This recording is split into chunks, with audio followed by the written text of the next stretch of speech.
So this video is for customers of Go Green Autos who have bought one of these cars, a Peugeot iOn, Citroen C-Zero or a Mitsubishi i-MiEV. They're all the same car.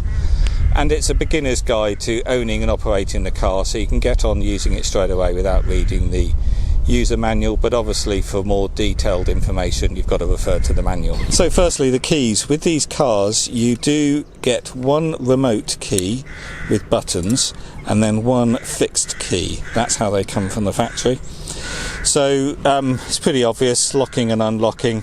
You've also got a lock there on the door that you can do it manually, and when you lock the car the mirrors automatically fold in, and when you unlock they fold out.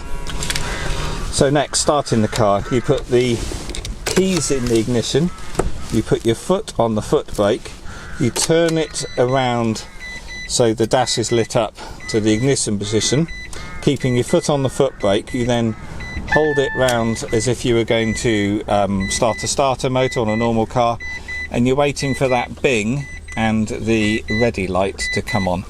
It's beeping at the moment because I've got the door open. There we go. And as soon as you see the ready light, you're ready to drive off.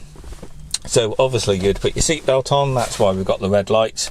I would just say the lights on the back are showing rear passengers, and those stay on and go off after a set time, as they've just gone off now. So to pull away, you obviously start it in park. It must be in park to start up.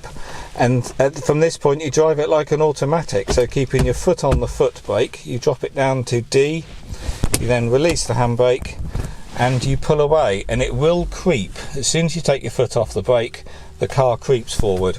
But from this point on you drive it like an automatic. If you've got a Mitsubishi i-MiEV, you do actually get another 2 positions below the D.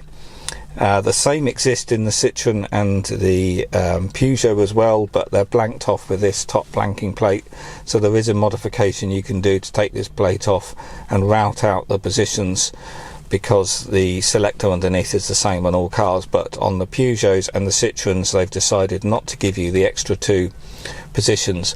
And all those 2 positions do is, one, it gives you increased regen, and the other, the C mode, it's like a cruise mode, it turns the regen off. To be honest, there's very little difference between all of them, so I understand why for the European markets they kept it simple and just gave you a D mode. But there's a video on YouTube if you want to do the hack and give yourself those 2 extra driving modes. So next, let's just talk about the dash layout. This is a really simple EV to understand. Firstly, your battery pack is here. It's exactly the same as a petrol tank. You go from full to empty, absolutely no difference. Next is your power meter, which is this needle that goes along the top, and you can see here it starts in the green where it says eco and it goes round to power.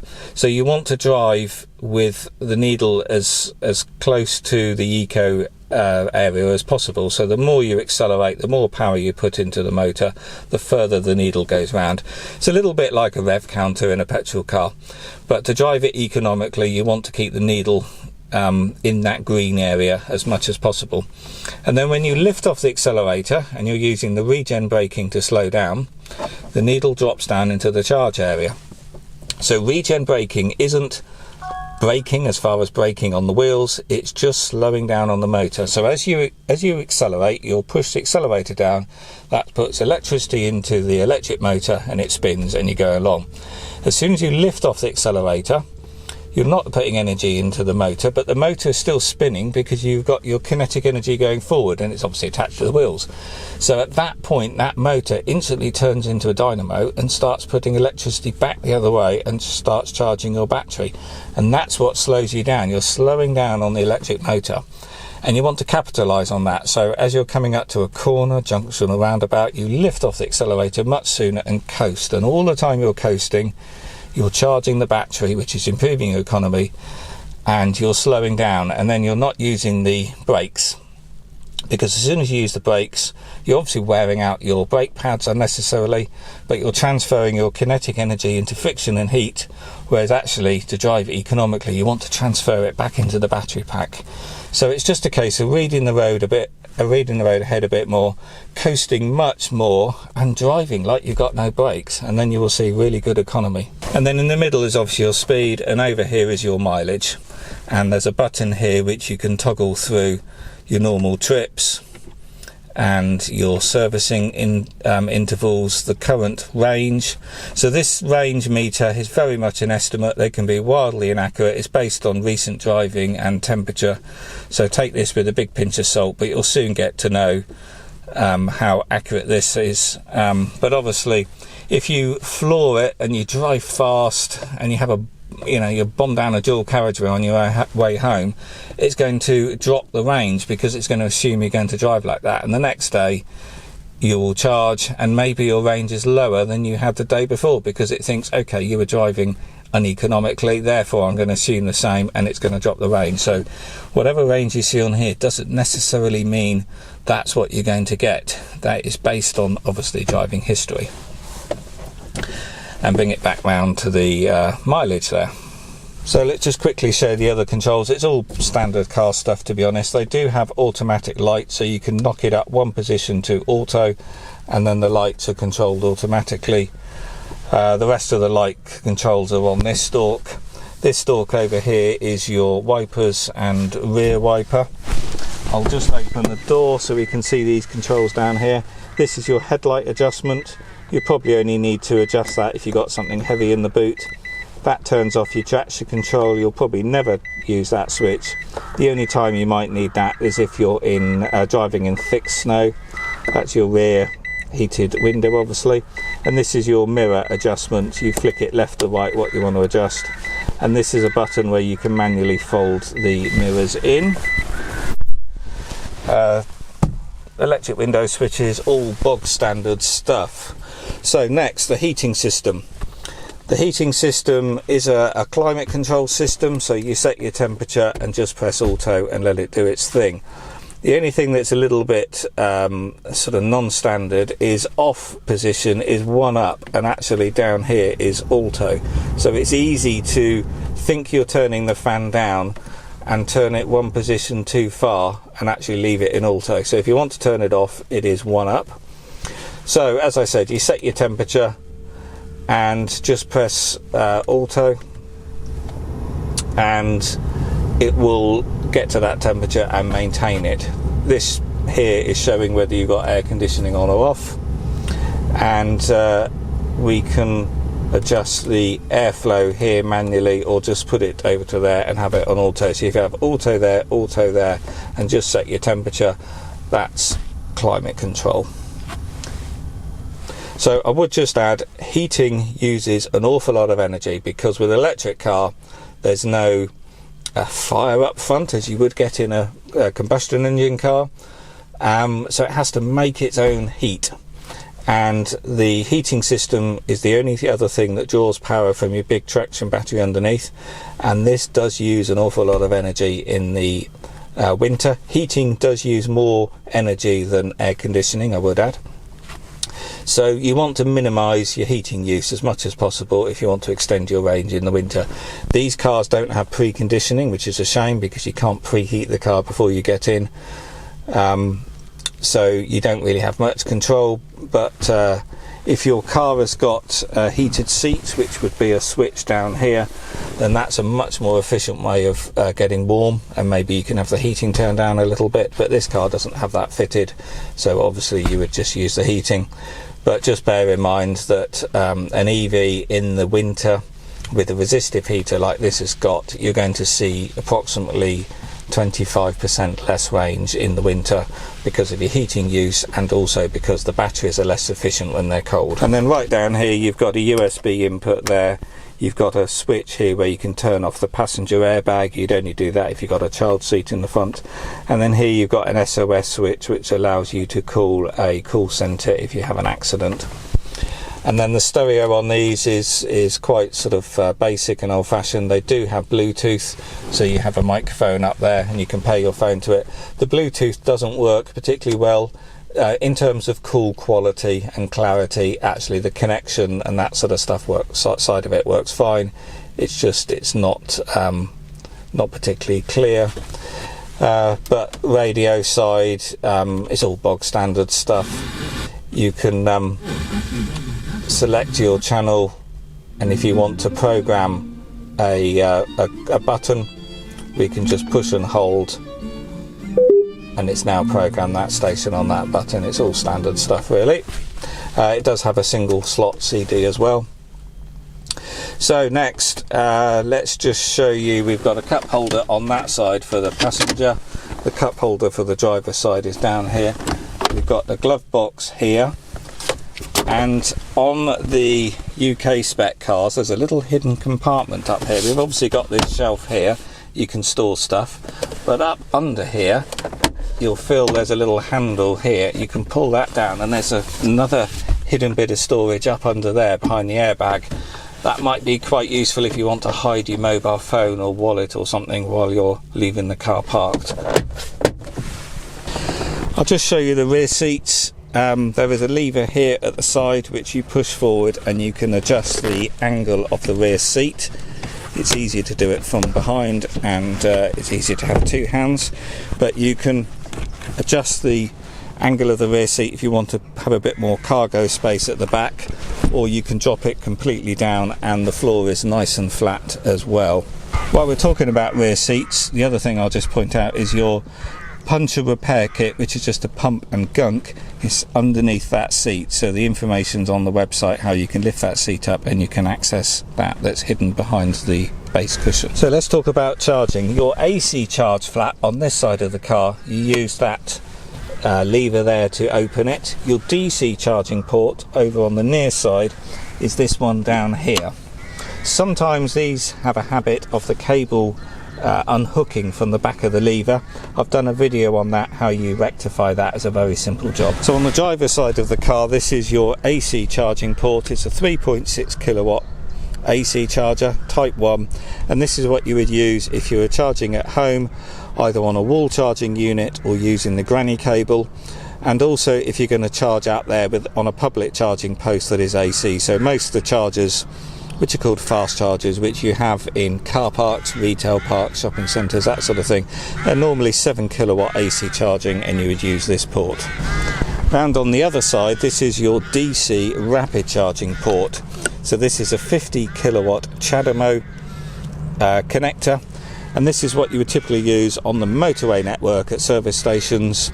Also now they're putting rapid chargers in petrol stations. Many Shell and BP stations have rapid chargers. There are also rapid chargers in IKEAs and many other locations. So this gives you that very fast 20 to 30 minute charge.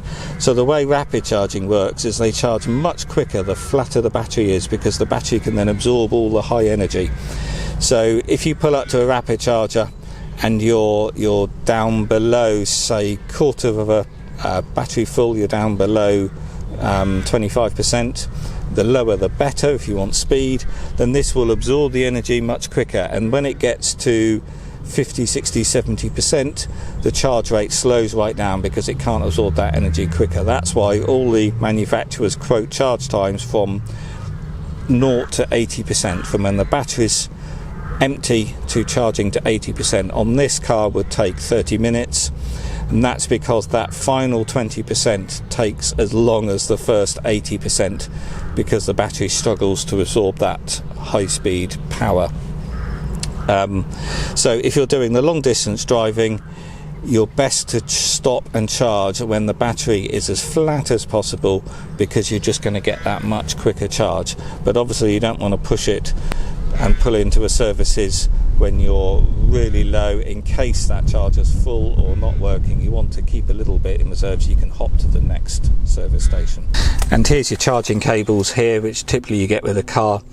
You should at least get an AC charging cable, so that gives you a type 1 connector which goes into the side of the car, and then a type 2 connector which goes into the wall charger, either your wall charger at home or a public charging post. They're all type 2 sockets, so you don't have to worry about what the car is. In this case it's type 1, because all charging sockets have a type 2 socket on them, all charging posts, should I say. So you can also charge the car using this cable. This is called a portable charger, often called a granny cable as well. And here we have a 3-pin plug. So plugging into a normal 3-pin socket, you can still charge the car. And there's your type 1 connector, which goes into the AC port on the side of the car. These can only draw 10 amp because you can't really draw any more than 10 amp from a 13 amp socket, otherwise your wiring starts getting a bit warm.